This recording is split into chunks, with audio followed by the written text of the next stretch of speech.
And on this July 4th, here's another number for you, 100,000. That's how many pieces of terror posts are being made each day.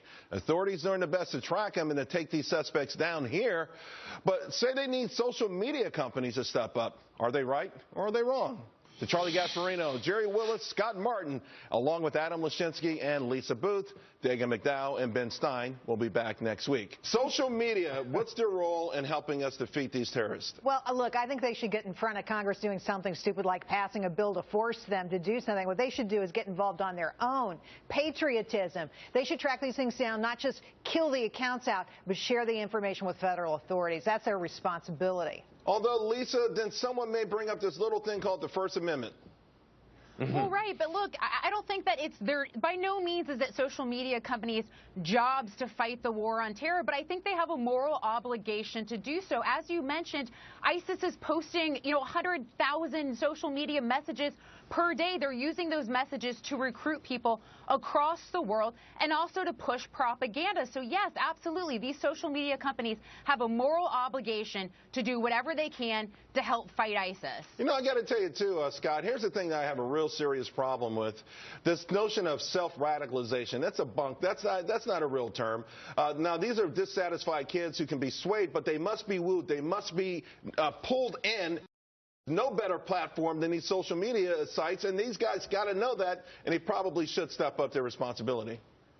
Right, because that's the cool stuff, right? These social media platforms of YouTube, Facebook, Twitter, which all the kids are going to now, is how they're finding their influencers. And that's really the tough thing, too. I think if you're a social media company, you may or may not be happy with this government's role in your life, but you actually have a responsibility to help the inept, and that is the government, right? I mean, look at their projects on healthcare.gov alone. They need the help of the social media companies to get these guys off the social media and get them out of the teenagers and young adults' faces. And here's the thing, Adam, you know what? We're in an era now of corporate activism where corporations are taking a lot of stance on things that, whether it's climate change, green energy, immigration, they're taking their own individual stance on these things. Why so slow to attack something that affects everybody?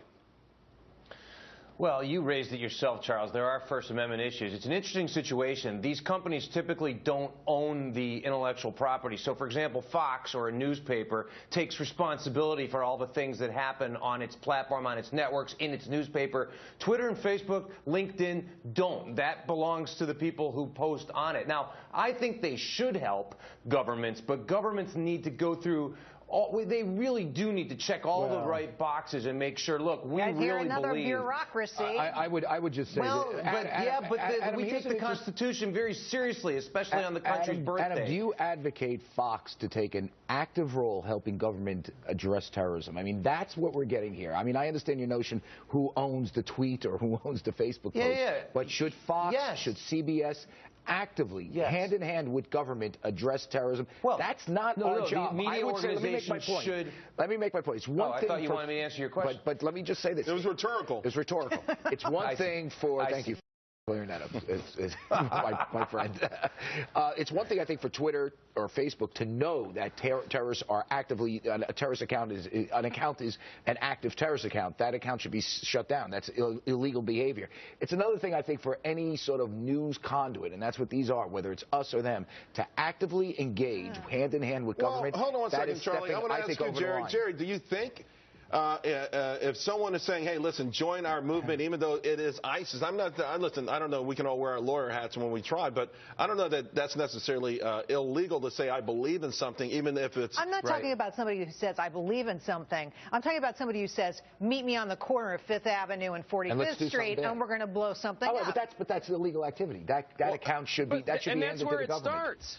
But it's not like companies should step up just as companies did during World War II. This is a huge They should step up monitoring themselves. They should not be doing it with the government. Well, there's no doubt, too, also, Lisa. Lisa, no, I'm going to say there's no doubt that these social media companies have their pet peeve projects, and they have actually stepped up on other things, which begs to question, why are they dragging their feet on this? To Adam's point, they don't have to own the content, but they own the highway, and they can find out who's the bad actors on this highway. Well, And Charles, you just made the point I was going to make. And the fact of the matter is these social media companies reserve the right to take down various pages, to block Twitter accounts that post things that they may feel, you know, whether it's a conservative beliefs or whatever it is, if they feel like this is you know, offensive to the people on Twitter or Facebook, they reserve the right to take that down. What makes you think they are? So why won't they do more to stop ISIS, to take some of these Facebook pages down? It's one thing to be joining the government in a joint effort. Fox News,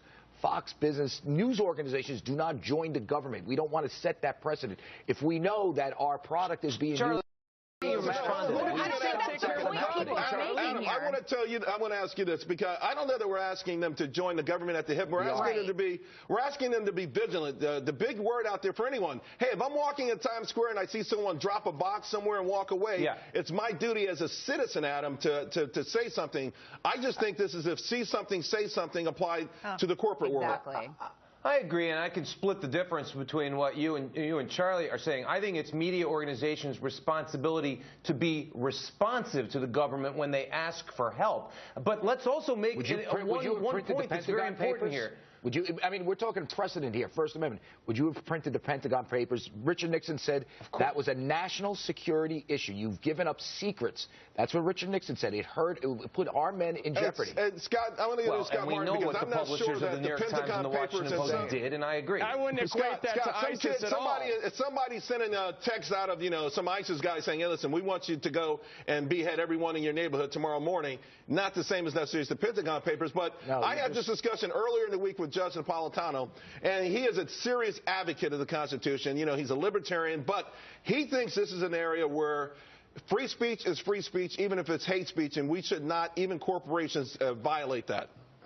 I think it's a matter of national security, Charles. You look at these guys and girls that drop these breadcrumbs, whether it is in chat rooms, discussion boards, Twitter, Facebook.